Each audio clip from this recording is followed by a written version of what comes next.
Assalamualaikum warahmatullahi wabarakatuh. Kita kuliah pemrograman objek 2, masih bahas abstract data type bagian 3.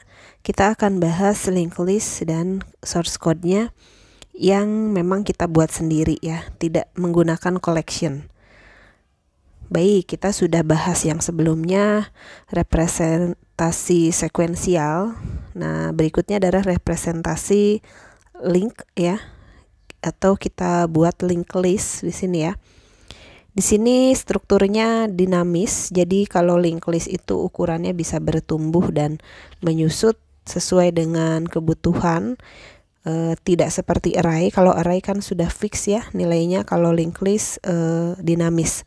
Isinya kumpulan node, dan di dalam node itu ada pasti selalu pasangan, ada data dan ada next menuju reference ke node lainnya. Jadi di sini ada data tempat kita simpan datanya. Misalnya kalau listnya stack integer gitu ya, isinya 5. Nah, link ini adalah reference ke alamat lain. Jadi kalau yang pernah coding di bahasa C mungkin tahu pointer ya. Nah, di sini referensi ke alamat lain. Jadi dia objek. Kalau objek itu kan tipe data reference ya. Nah, di dalam link itu isinya adalah referensi ke objek lainnya. Nanti kalau ada lagi node lagi, terus saja seperti itu. Nanti kalau ada node lagi, dia isinya akan data dan link atau next menuju ke node lainnya dan seterusnya seperti itu. Ya, jadi list adalah istilah untuk menjelaskan serangkaian elemen atau objek yang disusun secara linier ya. Kalau kita bikin stack pakai linked list juga bisa ya. Anggap aja ini stack tapi disusunnya ke pinggir gitu ya, yang seperti di gambar ini. Nah, elemen list minimal memiliki 2 bagian. Tadi udah saya jelaskan, yang menangani data atau yang isinya data, dan yang menangani referensi, next node ya, yang menangani referensi ke node lainnya atau elemen lainnya. Jadi isinya 2 terus aja ya, jadi data next menuju ke node lainnya, reference ya isinya. Lalu nanti di elemen 2 ada lagi isinya data, dan next merefer ke elemen lainnya, dan seterusnya sampai berakhir di 0. Jadi kalau 0 artinya sudah selesai ya. 0 itu menunjuk alamat 0 yang merupakan alamat tak terdefinisi dalam memori sebagai tanda listnya sudah berakhir. Jadi terakhirnya ditutup dengan list. Perbedaan linked list dengan array, kalau array ditempatkan dalam lokasi yang berurutan di dalam memori ya. Jadi dia berurutan alamatnya. Tapi kalau list, elemen yang satu dengan lainnya alamatnya tidak mesti berurutan. Jadi lokasi di memorinya itu nggak berurutan. Terus kita gimana cara mencari elemen sebelum atau sesudahnya? Itu dengan cara melihat dari referensinya. Jadi ini ya, reference objek ya. Jadi referensinya ke alamat mana, itu kita carinya dengan cara seperti itu. Oke, namanya elemen atau item atau node ya, elemen list, kita sebut aja list item. Itu tadi udah dijelaskan, dia pasti akan punya data dan dia akan punya next untuk menunjuk ke node berikutnya. Oke, jadi ini adalah data yang akan kita declare ya. Dimana datanya supaya bebas, kita berikan tipe data objek. Karena objek hierarki kelas tertinggi di Java ya. Jadi kelas apapun pasti parentnya objek. Gitu ya. Nah, di sini data bertipe objek sudah kita declare. Lalu next karena dia akan merefer ke list item lainnya, ini bertipe list item, di mana list item sendiri nanti punya data lagi dan next lagi. Jadi next ini tipenya list item yang ini. Oke, kemudian konstruktornya kalau harus diisi tentunya ya. Kalau mau kita isi datanya bertipe objek, kita jadikan parameter masukan ya. Data isikan ke data, karena ini baru satu, nextnya kita isi 0 dulu. Nanti kalau mau tambah next berikutnya atau tambah, berarti kita tambahkan elemen list lagi yang baru ya. Kita tinggal pakai metode set next. Jadi kita bikin next ini adalah objek baru ya, list item, bertipe list item, diisikan ke next yang ini. Jadi ini isinya diisikan ke next. Nah, kemudian nanti kalau mau tambah lagi set next, berarti yang terakhir ya. Nah, ini list item isikan lagi ke next. Dan seterusnya begitu ya, list item ini isikan lagi ke next. Dan ini ada objek get data ya. Metode get data maksud saya. Ini mengambil data. Jadi data mana yang mau diambil gitu ya, dan dia di return value-nya adalah objek karena tipe datanya bisa apa saja.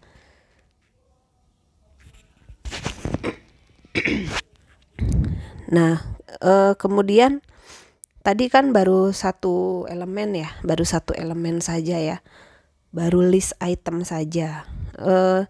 Kalau linked list berarti kan listnya berhubungan ya, listnya berhubungan atau node-nya berhubungan. Jadi ada beberapa item ya, ada beberapa item atau elemen, dan di situ kita butuh penanda aja ya. Di sini ada penanda start, current, dan end. Kalau start itu mulainya di mana, kalau current itu sembarang elemen, kita mau menunjuk yang mana, end itu elemen terakhirnya. Dan kalau misalnya nanti kita bikin yang ini jadikan start yang baru ya, end adalah start, berarti yang ini ditunjuk gitu ya. Terus nanti mau bikin lagi yang ini, berarti end-nya pindah ya gitu ya. Jadi ya nanti kita lihat kelasnya ya. Oke, jadi ada 3 ya, ada start, current, dan end, yang mana pasti dia bertipe item ya, item list ini ya, list item gitu ya. Oke, jadi nanti kita akan punya beberapa list item dan akan membentuk linked list. Ya, kita buat kelas linked listnya, di mana ada start, ada end, dan ada current. Kemudian kalau kita buat list kosong gitu ya, parameter di konstruktornya kosong aja, berarti start, end, sama currentnya semuanya 0. Kalau kita mau bikin list dengan ada isinya satu elemen, berarti masukin aja ke sini datanya ya. Kalau data tidak sama dengan 0, berarti ya kita instansiasi objek baru untuk ketiganya, start, end, dan currentnya, yaitu new list item ya, bertipe list item ya, objek baru. Dan itu sama semuanya ya, satu objek yang sama. Dan untuk bikin linked list dengan banyak objek, kita bisa buat di konstruktornya yang pakai array. Jadi array of object, parameter masukannya selama n datanya tidak sama dengan 0 ya. Jika n data tidak sama dengan 0, maka yang akan kita lakukan, dia akan muter ya, looping dari i sama dengan 0 sampai i kurang dari n data.length. Jadi tergantung dari masukan n datanya. Kalau misalnya saya akan masukkan n datanya, sudah kita inisialisasi dan di ini ya, langsung diisi langsung ya, inisialisasi ya. Misalnya n datanya, jangan n data deh, namanya i gitu ya. I array ya, di mana dia mungkin integer gitu ya. Kita akan langsung isikan 1, 2, 3, 4. Nah, berarti nanti lengthnya 4 ya. Dia langsung masukin di add item ini ya, masukkan data ke i. Ini ya, ke i ya, ke 0, ke 1, ke 2, ke 3 itu dia masukkan ya, dan dia akan manggil metode add item. Lalu di sini add item isinya adalah kita menambahkan objek ya.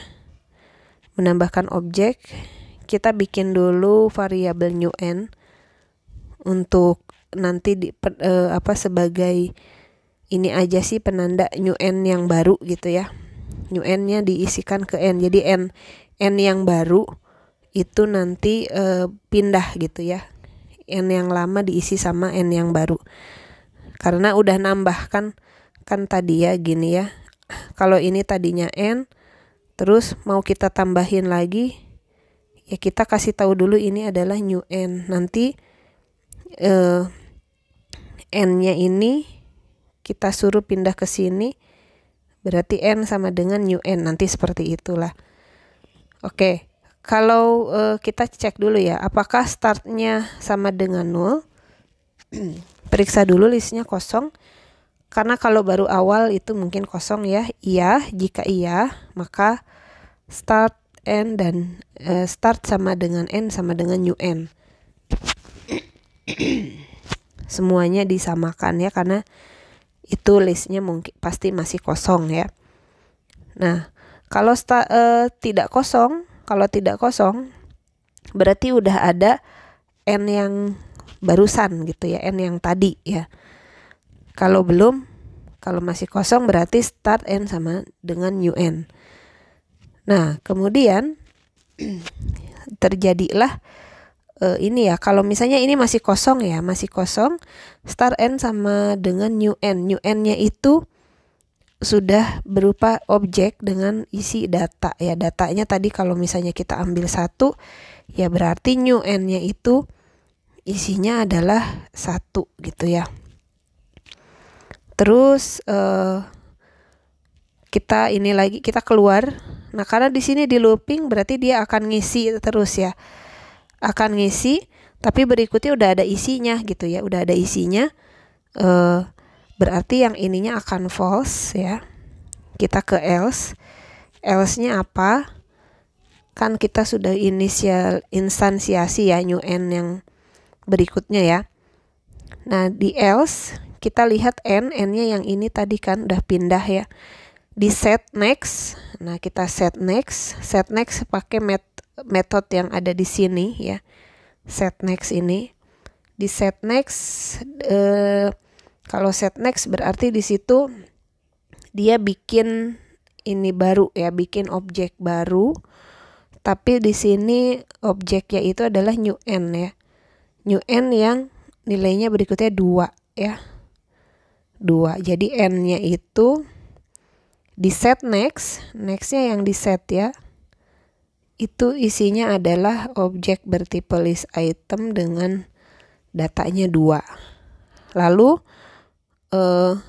kan di sini udah new n ya. N-nya pindah sekarang ke sini. Ini n yang baru. Nah, nanti kalau masih diputer kan looping terus dia ya. Nanti diputer looping terus, nanti balik lagi isi next. Ya, pokoknya terus dan terus ya. Dan current-nya sama dengan kalau udah berakhir ini ya, udah current-nya diisi start gitu ya. Current-nya diisi start. Oke. Nah, ini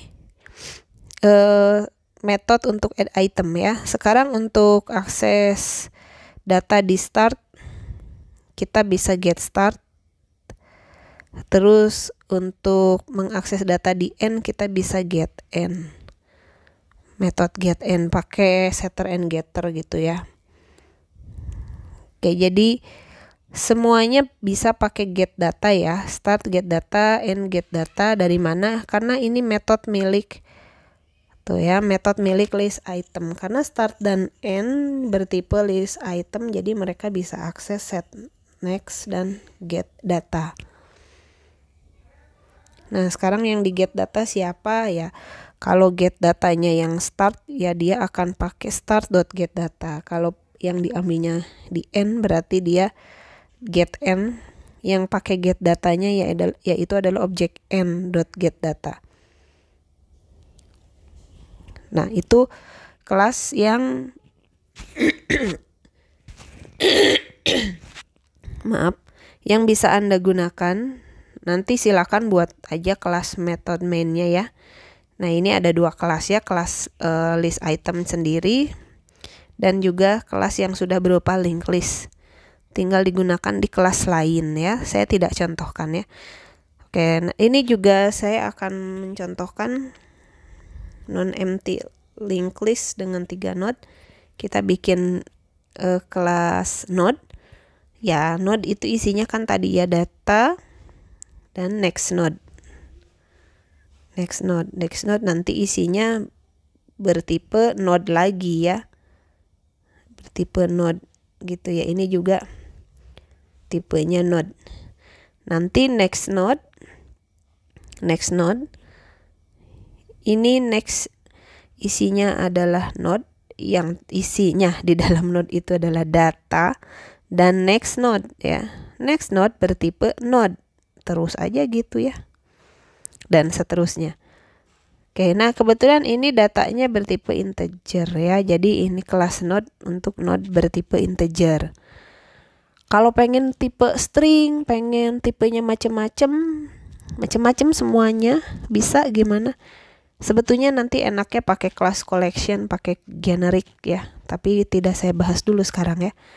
Oke, kita bikin kelas method mainnya, namanya test node. Cuman ngetes aja, bukan, nggak ada hubungannya dengan kelas yang sebelumnya ya. Ini dengan kelas node aja ya, supaya menjelaskan aja seperti apa sih isi dari node dan next node ya. Oke, ini kita akan bikin empty list ya, diisinya 0. Jadi saya akan ilustrasikan aja gini ya. Oke, ini empty list ya. Empty list ini bertipe node. Berarti kalau bertipe node, lihat dia punya data dan dia punya next node. Oke, terus kita bikin node lagi, namanya head. Ini ya, kita bikin head. Headnya di sini. Berarti kalau bertipe node, dia punya data dan dia punya next node. Nah, sekarang saya hapus dulu ya. Kita mau isi nih. Kita hapus yang agak besar ya. Head. Nah, ini head data ya. Oke, data punyanya head. Nah, ini ya. Kan karena dia bukan private, dia diakses langsung gitu aja ya. Data punyanya head, isinya 5. Kita isi 5. Ini ya. Next node punyanya head. Ini ya, next node punyanya head. Kita isikan node baru. Bikin node baru. Berarti node baru tadi punya data dan punya next lagi ya. Dia punya next lagi. Nah, data nih ya, data punyanya next node dari head tuh ya.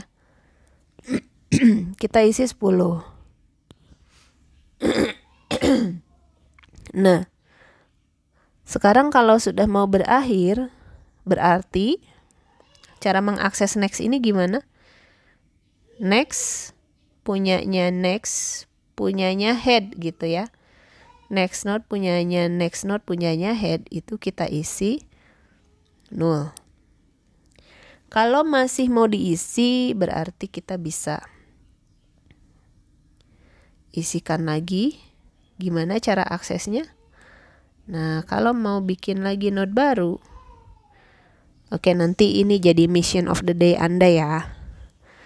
Saya akan tambahkan lagi source code di sini ya. Tambahin lagi. Berarti gimana? Kita akan mengakses apanya? Ini dulu ya, bikin dulu objek ya. Kita harus bikin objek. Objeknya dari siapa? Dari next. Next punyanya siapa? Punyanya next. Next punyanya siapa? Punyanya head. Berarti nanti kita tuliskan begini ya, head next node, iya terus ya, head next node. Terus kalau mau diisi bukan null, isinya adalah node baru, kita kasih new node. Nah, terus kita isi datanya. Di sini ada data, kan node baru jadinya ya. Gimana caranya? Ya berarti data punyanya next, punyanya head gitu ya. Oke, kita tulis head next node ya. Dot next node, ya panjang ya. Dot data sama dengan misalnya 15 dan seterusnya ya, itu ya. Memang sangat-sangat tidak efektif ya bikin node seperti ini manually ya. Makanya tadi kita buat kelas linked list. Oke, mission of the day, Anda buat yang seperti ini. Kelas tapi bikin berapa node ya? Bikin 3 node ya. Bikin 3 node dengan datanya itu yang dimasukkan adalah string ya. String tulisan nama Anda lah. Misalnya namanya Bunga ya, node pertama Bunga, Citra, Lestari gitu ya. Jadi nanti di datanya itu data node pertama Bunga, terus Citra, terus Lestari. Nah, tapi sekarang namanya nama Anda ya. Oke, silakan dibuat ya. Ini mission of the day. Mission of the day-nya ada beberapa ya, nggak cuman ini. Nantilah lihat ya. Oke, nah ini hasilnya ya, dicetak. Hasilnya dicetak, kita pakai perulangan gitu ya. 5, 10. Nah, ini juga ada representasi link dari stack integer. Nah, kita bikin stack ini ya, kan kalau tadi bukan tadi ya, video part 2 ya kalau tidak salah. Itu kita udah bikin stack ya. Kita bikin stack pakai array. Nah, kalau ini bikin stack tapi pakai linked list gitu ya. Stacknya stack integer. Ya, prinsipnya sama kayak tadi ya. Kita bikin bikin node gitu ya. Bikin node. Jadi di sini topnya kita bikin inner class. Ini namanya inner class ya. Inner class di mana di situ ada data dan next node ya. Ada data dan next node ya, integer stack node tipenya ya. Oke, jadi top itu kalau kita gambarkan kayak begini ya. Ini ada data dan ada next, dia bertipe integer stack node.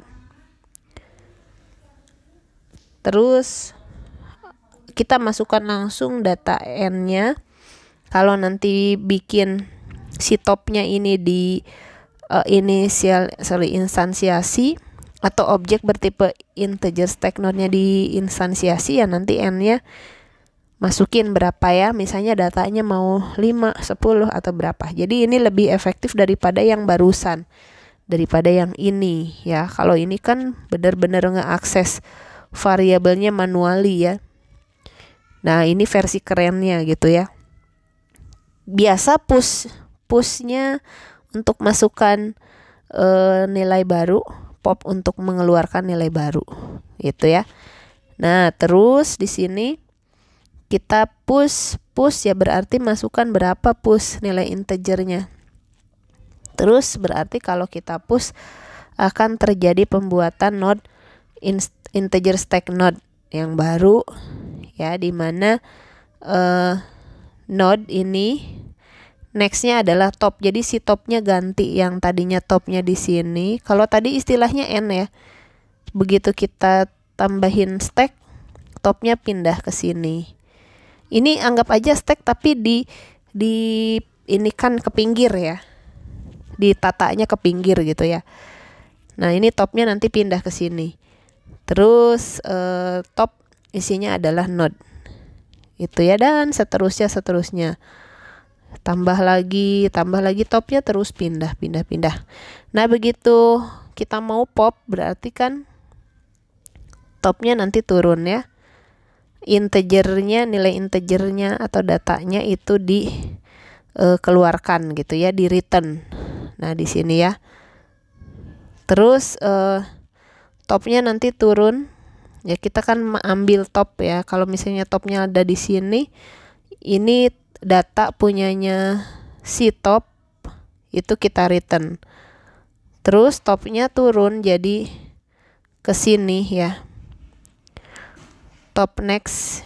Nah ini ya, turun ya, jadi top yang baru. Oke, bukan baru ya, turun ya berarti ya. Oke, tapi sebelumnya kita cek dulu ya, apakah node-nya empty atau enggak. Kalau empty berarti dia akan melempar -1. Dan ini bisa melempar exception user define ya. Terus ini untuk ngecek is empty-nya ya, kita lihat aja apa topnya 0 atau enggak. Nah itu better daripada yang tadi ya. Nah kita coba ya, kita akan coba nge-push nilai 5 kayak tadi ya, nilai 5 dan nilai 10 dengan kelas integer stack node yang lebih bagus daripada yang sebelumnya ya. Sama aja prinsipnya, kita push 5, kita push 10 gitu ya. Terus kita cetak di sini ya, terus kita pop, hasilnya ini. Nah Anda di mission of the day kedua, kalau yang tadi kan sudah ya saya sebutkan, kalau lupa di back aja, ditonton ulang videonya.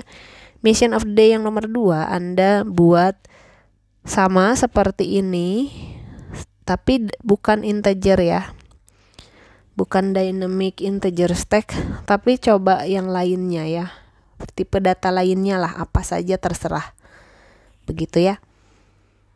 Oke, itu sampai sini dulu. Collection tidak akan saya bahas dulu ya, nanti kalau ada kesempatan kita bahas ya. Terima kasih. Wassalamualaikum warahmatullahi wabarakatuh.